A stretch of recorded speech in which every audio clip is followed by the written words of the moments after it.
कुल वोट जो गिरेगा उसका 62% के साथ एनडीए 2010 का स्वयं का रिकॉर्ड तोड़ करके पुनः सत्ता में वापसी होगी और फिर जो है विपक्ष के लोग माथा पीटेंगे और ईवीएम को दोष देंगे। जी।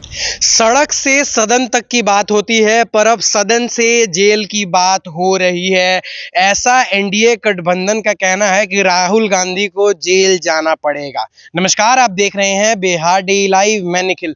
देखिए, संसद में जो भी अंबेडकर के बयान को लेकर जो भी चर्चित विवाद पूरे देश में चल रहे हैं, उसको लेकर बिहार में जो है पटना में कांग्रेस मोर्चा निकालती है और अमित शाह पर इस्तीफा देने की बात करती है और अमित शाह हाय हाय के नारे भी लगाए जाते हैं। इसी सब तमाम मुद्दों पर हमारे साथ बात करने के लिए मौजूद हैं बीजेपी के विधायक वीरेंद्र कुमार। सबसे पहले तो सर स्वागत है आपका हमारे चैनल में। धन्यवाद।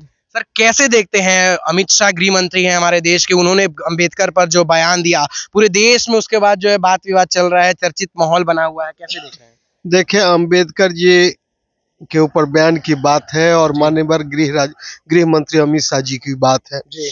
अगर अमित शाह जी की बात लेंगे और भारतवर्ष की तुलना करेंगे जी। तो विगत 400 वर्षों का जो है आंतरिक सुरक्षा के विषय में जब विश्लेषण की जाती है जी। तो इतना देश में शांति का माहौल कभी नहीं रहा है। वह अंग्रेजों का पीरियड हो, मुगलों का पीरियड हो और अभी जो एनडीए की सरकार चल रही है उसमें जो है देश पूरब से पश्चिम हो, उत्तर से दक्षिण हो या सीमा की बात हो, जितना आज के दिन में शांति के माहौल में 140 करोड़ आबादी मान्यवर अमित शाह जी के नेतृत्व में जो है खुलेआम विचरण कर रहे हैं अपने देश की सीमा के अंदर, उतना शांति का माहौल आप कभी नहीं देखे होंगे। रही अंबेडकर साहब की बात, तो बाबा साहब अंबेडकर के ऊपर बयान से ज्यादा उनके जीने की बात है। अगर उनको जीने का लोग काम करेंगे तो हम समझते हैं यह जो है समाज के कटे हुए लोग जिनको अनुसूचित जाति जनजाति संवर्ग के लोग कहे जाते हैं, उसी वर्ग से हम लोग भी आते हैं। समाज की मुख्य धारा में जो है 20 से 30 साल के अंदर में जो है लोग आ जाएंगे और जब समाज की मुख्य धारा में आ जाएंगे तो और उस धारा में लाने के लिए एनडीए सरकार जो है प्रयासरत है।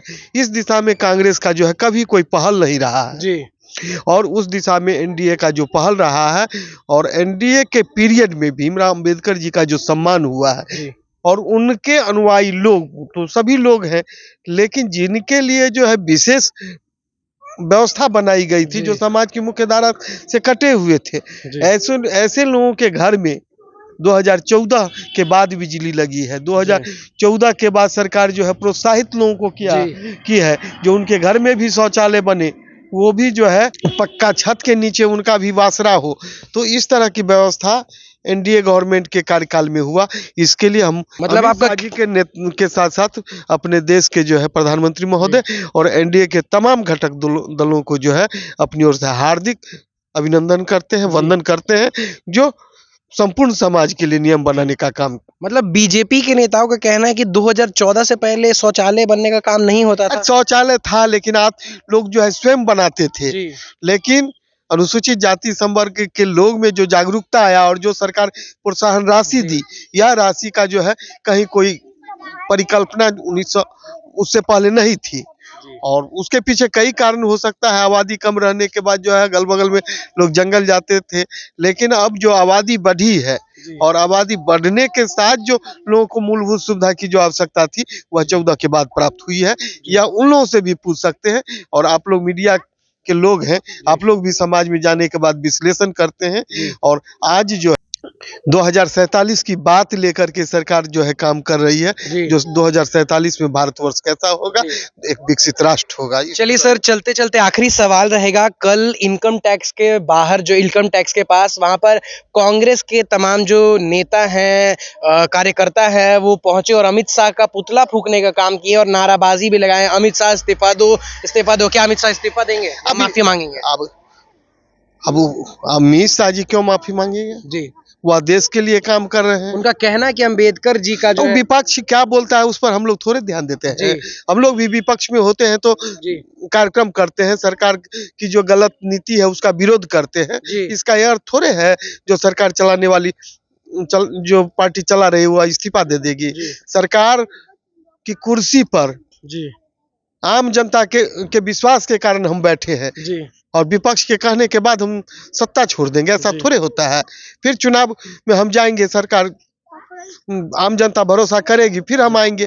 और 2025 में बिहार में जो सामाजिक समीकरण है, जी एनडीए का जो सामाजिक समीकरण है, जी 62% कुल वोट जो गिरेगा उसका 62% के साथ एनडीए 2010 का स्वयं का रिकॉर्ड तोड़ करके पुनः सत्ता में वापसी होगी, और फिर जो है विपक्ष के लोग माथा पीटेंगे और ईवीएम को दोष देंगे। जी।